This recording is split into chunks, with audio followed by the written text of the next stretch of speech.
Mini flashes are popping up everywhere lately. Every week I'm seeing some new little unit on my feed, tiny, lightweight, kind of interesting. So when Viltrox sent me the Viltrox SPARK Z3, I figured, alright, let me actually put this thing to work. I brought it to our wedding, used it on the dance floor the entire night, and now I finally have some real opinions about it.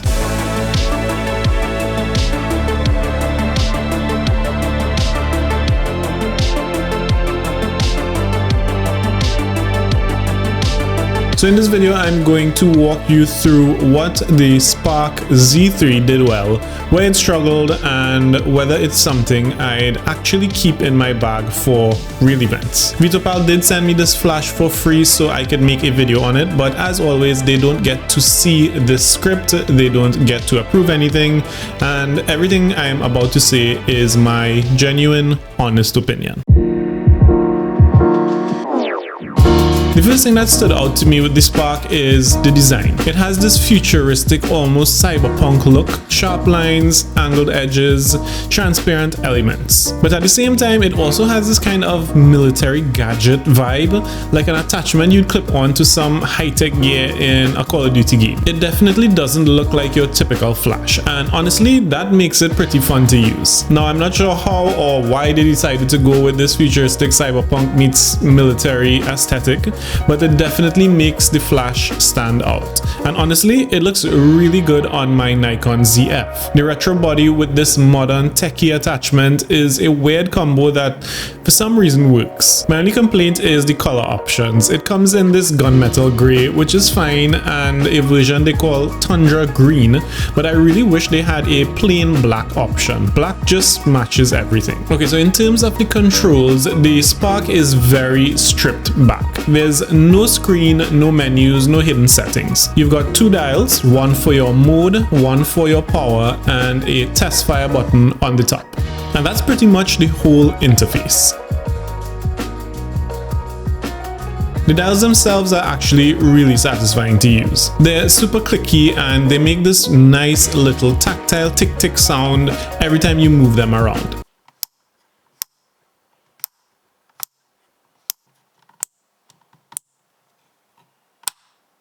Honestly, I caught myself spinning them for no reason, just like a fidget toy during downtime. Now, they do feel a bit plasticky because, well, they are plastic, but at this price point, I wouldn't expect anything else. Overall, it's the kind of flash you can just set, forget, and focus on shooting instead of fighting with settings. So on paper, it's a pretty solid little package. TTL, manual, optical, wireless, 26 watts of power, fast recycle time, and a built-in battery. So you don't have to babysit it. So the wedding dance floor that I shot with this flash, it was already being lit by the videographer's continuous lights. Because of that, I wasn't using the SPARK to overpower anything. I was mainly using it to fill in shadows and brighten up those little pockets of the dance floor that video lights weren't quite reaching. For most of the night, I was shooting at 132 power. That gave me just enough pop to clean up faces and add shape without blowing away the ambient mood the videographer had created with his lighting. I shot using the little plastic diffuser that's included with this flash, and to be honest, I didn't see much of a difference in terms of softness of light. It did kill the brightness of the flash a little, which is expected, but not much, maybe by like half to one stop.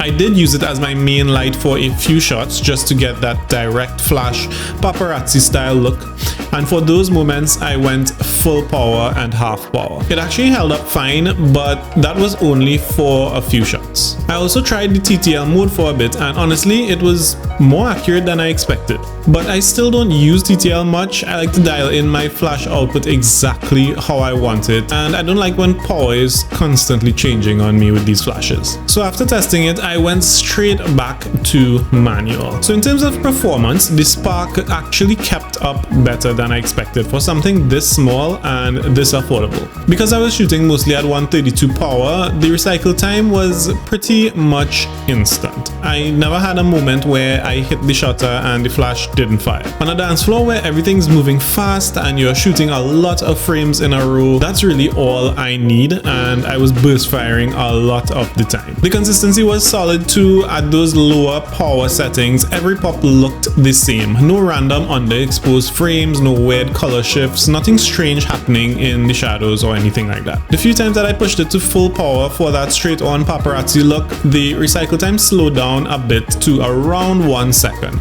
but that's expected. Definitely usable for single shots or slower paced bursts. Just don't expect 10 FPS at full power settings from this size. The flash also never overheated on me. This is an issue that tends to happen a lot with these smaller flashes.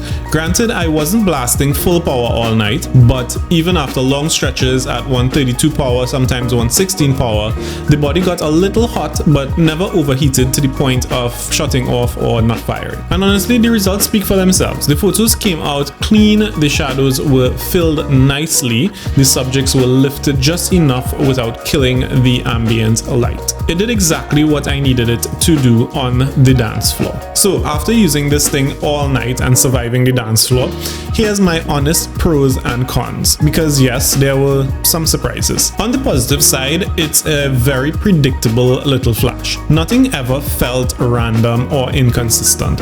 Once I set my power, it stayed there. It didn't do anything weird with exposure or color, and it behaved exactly the same from the start of the night to the end. And the weight, honestly, that surprised me in the best of ways. It's extremely light and comfortable on my Nikon ZF, and that makes a huge difference towards the end of a wedding day. Once you hit those last couple hours and your energy is dipping, switching to something this lightweight feels like a little relief. It keeps the camera feeling balanced and you don't get that strain you usually feel after hours of holding a heavier on-camera flash. Something else I appreciate is that it has S1 and S2 slave modes, which means you can trigger it optically off another flash. It's not something I used on this wedding, but it does open up the option for quick, portable, 2 light setups without needing extra triggers. It's a nice little bonus feature on this mini flash. On the downside though, because of how low this flash head sits,